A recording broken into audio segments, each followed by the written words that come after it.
और महागठबंधन ने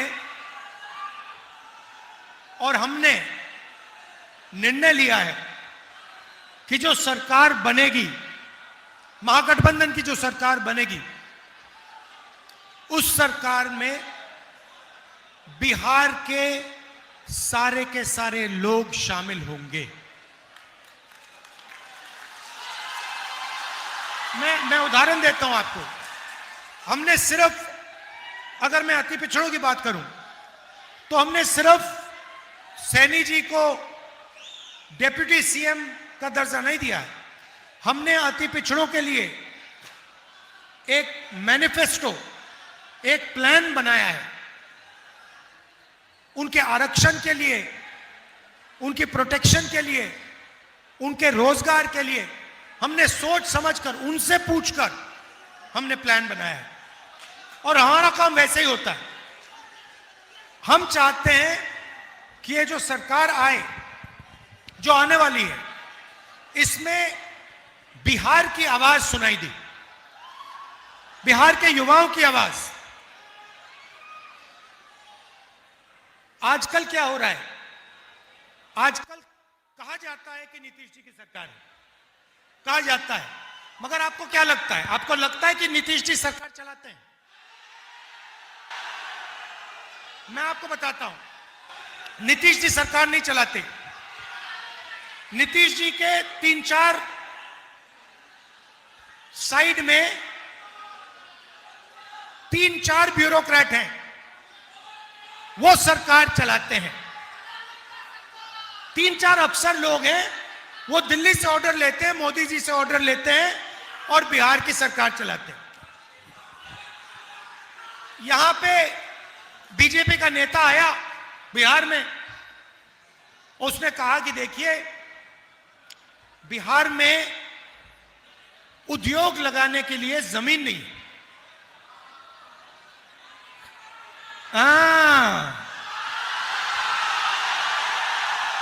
बिहार में उद्योग लगाने के लिए जमीन नहीं है, मगर अदानी के लिए जितनी जमीन चाहिए ले लो।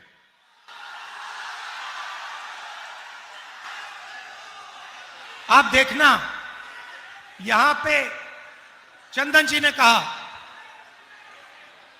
मक्का, मछली और तीसरा दूध। मक्का, मछली और दूध। इनकी जब ये सोचते हैं बीजेपी वाले, इनकी सोच है भैया मक्का अदानी को कैसे जाए, मच्छी अदानी को कैसे जाए, दूध अदानी को कैसे जाए। इनकी ये प्लानिंग है। हिंदुस्तान की सीमेंट की कंपनियां दे दी, एयरपोर्ट दे दिए, पोर्ट दे दिए, सोलर पार्क दे दिया, बिजली दे दी, डिफेंस इंडस्ट्री दे दी। ये चाहते हैं कि हिंदुस्तान का सारा धन अदानी और अंबानी जी के हाथ में हो। और हम चाहते हैं कि मक्का, मछली और दूध का फायदा बिहार के लोगों को और बिहार के किसानों को जाए।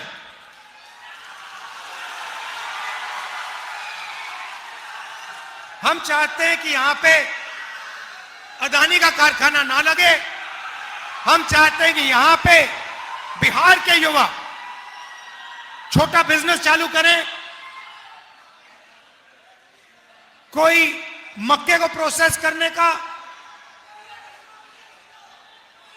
कोई दूध का, कोई आइसक्रीम बनाने का, दूध के प्रोडक्ट्स का बिजनेस चालू करे। युवा के लिए बैंक के दरवाजे खुले मिले, वो बैंक में जाए। आज युवा बैंक में जाता है, बिहार का युवा बैंक में जाता है। आप जानते हो बिहार और बाकी देश के बैंक क्या कहते हैं? तुम्हें हम पैसा नहीं देंगे, तुम जाके मजदूरी करो। यह कहा जाता है बिहार के युवाओं को। आप पूरे देश में जाओ, मैं घूमता हूं, हर प्रदेश में मैं गया हूं, अरुणाचल से लेकर तमिलनाडु, जम्मू कश्मीर से लेकर गुजरात, हर प्रदेश में बिहार के युवा मजदूरी करते हैं।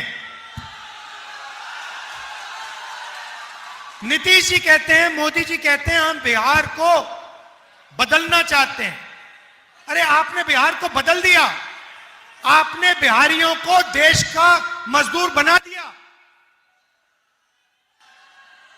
बिहारी युवाओं को आपने दिया क्या?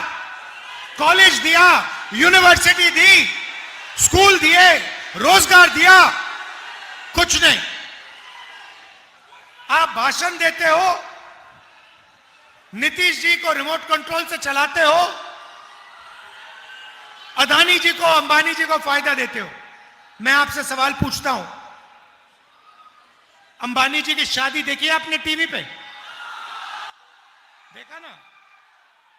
वहां पे आपको नरेंद्र मोदी दिखे थे ना? राहुल गांधी दिखा था? नहीं। क्यों? क्योंकि मैं आपका हूं, मैं आपके लिए काम करता हूं।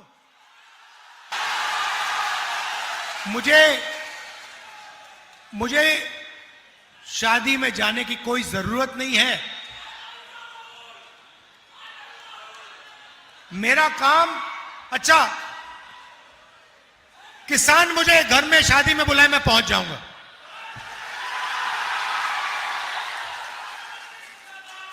गरीब से गरीब मजदूर मुझे कहे राहुल जी मेरे घर में शादी है, आप आ जाइए, मैं पहुंच जाऊंगा। आज अभी कुछ देर पहले सानी जी और मैं तालाब में मच्छी पकड़ने गए आज सुबह। क्यों? क्योंकि मैं चाहता हूं कोई भी हो, किसान हो, मच्छी मार हो, मजदूर हो, उसे लगे कि मेरे साथ राहुल गांधी खड़ा हुआ है।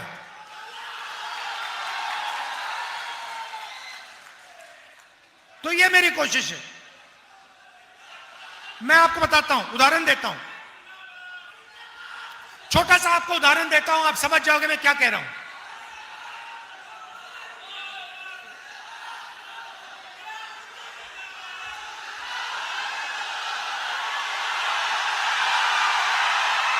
मैंने सुनो, मैंने एक एक्सपेरिमेंट किया। देखो, एक बार मैं यूपी में गाड़ी में जा रहा था, आप समझ जाओगे मेरा लक्ष्य क्या है।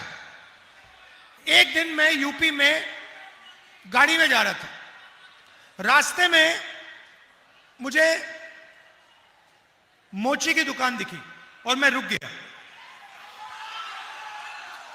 और मैंने मोची से बात शुरू की। नाम उसका चेतराम है, चेतराम मोची। मैंने उससे बातचीत की। वो मुझे कहता है राहुल जी आप यहां आए हो,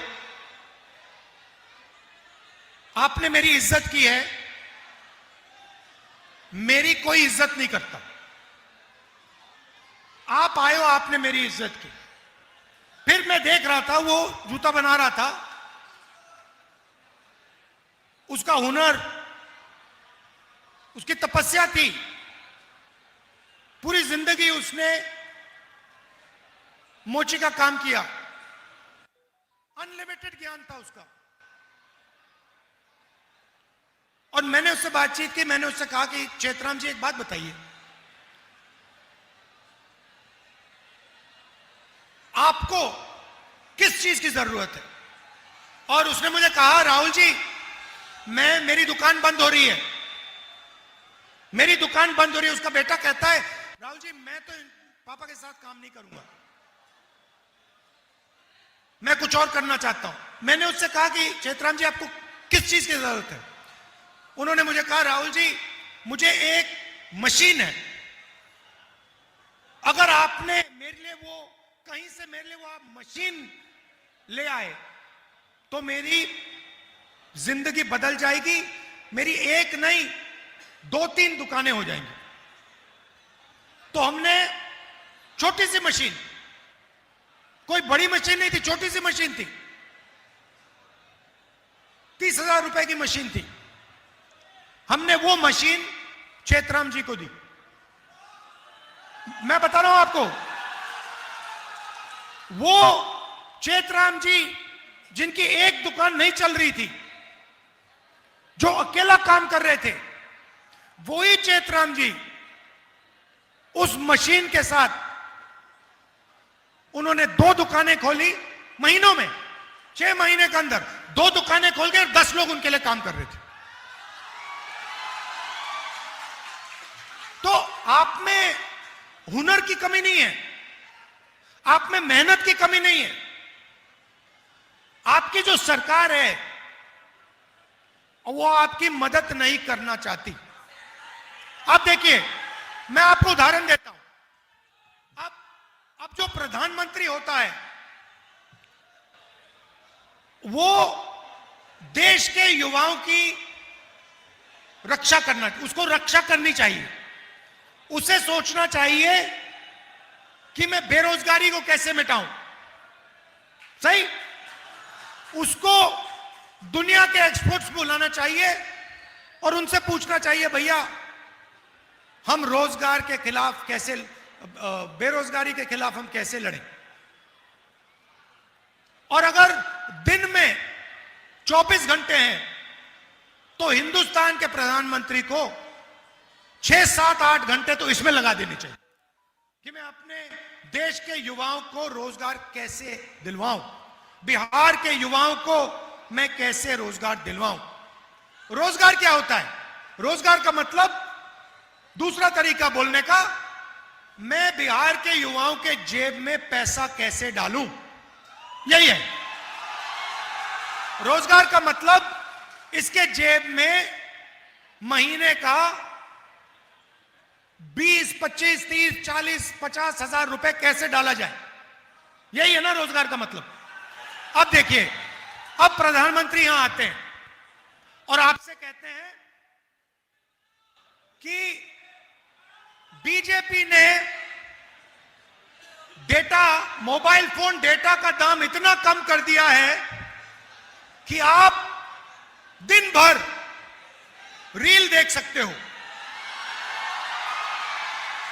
आप दिन भर इंस्टाग्राम पे जा सकते हो, आप फेसबुक पे जा सकते हो। आप देखो, ये प्रधानमंत्री आपको क्या बोल रहा है, ये आपको रोजगार नहीं दिला रहा, ये आपसे कह रहा है कि आप रील पे अपना टाइम जाया करो,